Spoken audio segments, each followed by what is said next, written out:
All right, guys, what's going on, Philippines Fit Fam? We got Nutrition Depot. Yeah. Mr. Eric Ty right here. How you doing? Yeah, so we're gonna learn about the man, myth, and legend, Mr. Eruption, Eric Ty. It's a lucky journey that came my way. Yeah, well, we're really blessed. Yeah, we're really blessed to just have you here, man. No, thank you. It's a privilege. Thank you. Yeah, this guy's a beast, man. This guy's a beast. Beast. All right, guys. So basically, today we're gonna be talking about who Eric Ty is behind the camera. A lot of you guys probably know from Showtime. He's this Mr. Eruption host. You know, getting wild over there. But we're gonna a little tamed. a little tamed now, right? Yeah. All right. So we're gonna basically learn about who Mr. Eric Ty is, Mr. Eruption. But yeah, long story short, just a brief background on myself. I was born in New Zealand. I was raised in Australia. My parents are, they call in the Philippine terminology, halo halo, which is a mix of nationalities. Oh, so, Tongan, Phil Chinese, Chinese. that was born in New Zealand, raised in Australia. And I studied Tagalog in the US. Yeah. Well, actually, I see Philippines. Philippines is more like you're not really just Filipino. Right? Yeah. It is a halo halo. You're a mix, or you're what do they call it, mestizo, or something like that. Okay. Yeah, and then I served a mission here for the Church of Jesus Christ of Latter-day Saints. Nice. Back in 2002 until 2004. I was around 19. So you're a missionary. I was a missionary, and that's how I really started here. Okay. So I served for 2 years straight, full time. Came to for a vacation in the Philippines, and never left. Fell in love with the country again. So pretty much this all started with just rugby. My question is actually, I've been wondering, where did the name Eruption? Everyone's been asking, right? Yeah. And even when I walk around, people call me Volcano. Volcano, yeah. But it's because of the Philippine Volcanoes rugby team. So that's where it came from. That's where it came from. And then the director decided to say, hey, you know, your energy is, is a bit of a blast, and you're a big guy. Why don't we just call you Eruption? I couldn't say no. I took it on, and it was a bit. They call it OA here because but that's what they love here. Who would have a name like Eruption? But then eventually the Muslim people or the fans they kind of caught on to it. But it took them a while. It's like Eruption. You know what I mean? Like so it took a while, maybe even close to a year, for them to attach the Eruption name to me. So were you fit all your life? An athlete when I was growing up, definitely an athlete. Because where'd you grow up again? New Zealand and Australia. Yeah. So I was raised. I'm the third in my family, the youngest of three of us, three boys. Three boys. So it was always competition between us three. I always wanted to beat them. They were like 4 years older, 7 years older than me, and always wanted to beat them. So it was good for me because I had a goal.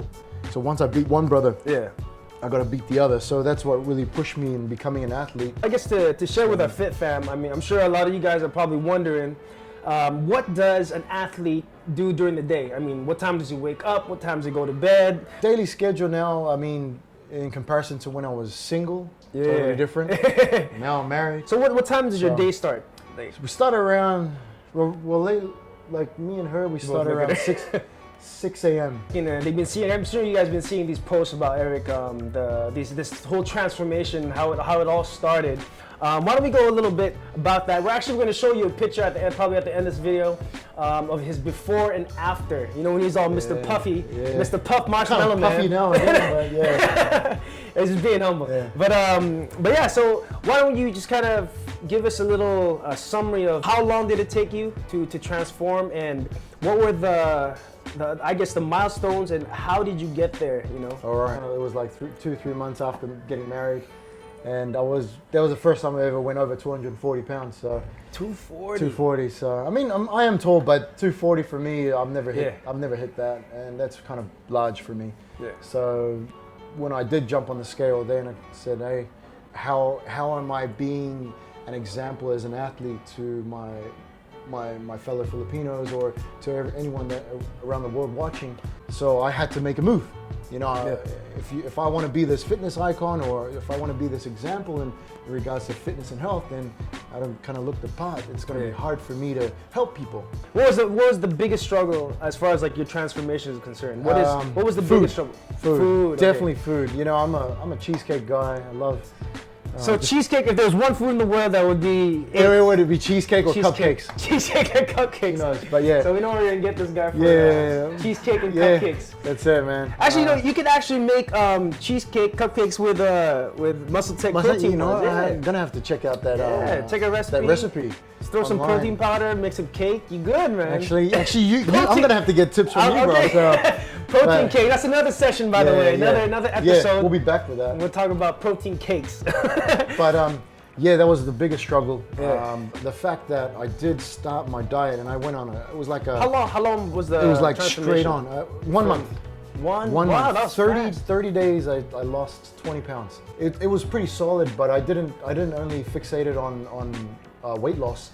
It was more on muscle maintenance and decreasing my, let's say, body fat percentage. Yeah. So that was basically my focus. Yeah, and I'm sure a lot of the people probably think that you got to lose. No, yeah, it's not about the weight. Yeah. For me, it's not about the weight, but it was a significant amount of weight that I did lose. But on top of that, I looked better. I mean, that was the goal, to be able to look better, be more healthier, and all that sort of stuff. But mind you, don't be too mindful of it. Otherwise, it really depends on your mindset and how strong you are in the mind, that you can overcome these temptations of eating all these things, and then you might blame it on the food, or you blame it on the diet. Or no, my real goal was to be aesthetic, and as well as to be quicker, be more agile, to be able to dance better. I mean, because that was my profession as well. So, and to look the part as it was part of my goal. Yeah. Well, from your transformation, from the beginning and from now, how do you feel? What is the biggest difference you feel? You know what? I feel healthier. I feel stronger. More energy, right? More energy. There you go. Yeah. I can get up early, and I can train twice a day when I thought I couldn't. Yeah.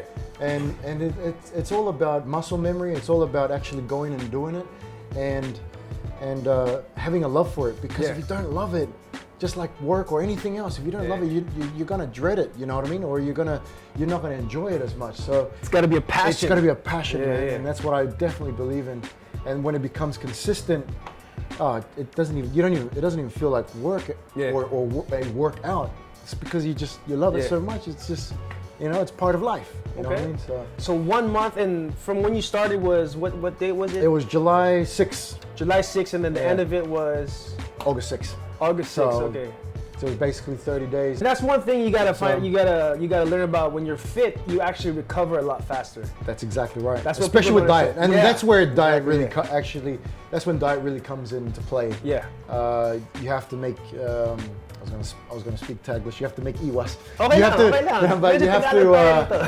have to refrain from the high-end sugars and try and eat more of like asparagus, spinach, any calcium, high fiber food. So that's why I changed my diet in regards to bone healing, muscle healing, or muscle preservation. Yeah. The good thing with injuries is that it teaches you to just push through it and get, because only through pushing through the trials and the injuries, that's the only time when you get stronger. You know what I mean? Because you can get depressed when you're injured, man. I mean, the first week for me with this, I was bedridden because I couldn't even walk. Yeah. I had soft tissue damage done to my ankle as well. So I was limping. So when I got injured that time after the tackle, my mind couldn't think, where am I sore? So this was broken, and this was had soft tissue damage. So I was just limping like that. I was like, hold on. So I almost fainted actually. So I was there on the sideline having the ice packs on there and there. I was like that. It was totally weird, man. But hey, I learned from it, man. It's a mind game, and when you're injured, that you need to push through it. Like now I can walk on the incline treadmill. Nice. Now I can dance. Awesome. Now I can semi-squat my body weight at least, and then just start slowly again, Road to recovery. Yeah, road to recovery. Proper. Yeah. And don't be matigas na ulo, man. Don't be hot-headed. Well, folks, Fit Fam, you heard right and direct here at Nutrition Depot. Make sure you check us out, nutritiondepot.com.ph, #Nutrition Depot PH. Well, so also Instagram, right? Instagram, Nutrition Depot PH. There That's you it, go. that's it. So Mr. Eric Tai, make sure you tune in our next episode. We're gonna talk more about his diet and exactly what he eats every day. We're gonna break down to macronutrients, calories. Boom, look at that, man. Chest pump in the house. All right. Just checking if it's still alive. Yeah, That's a hot beat. All right, guys. Well, we'll see you next time. Catch you later. Stay tuned. What's going on, Fit Fam? So if you love the video, make sure you hit like and subscribe to Nutrition Depot PH. You can follow us on Instagram and Facebook. Talk to you later, Fit Fam.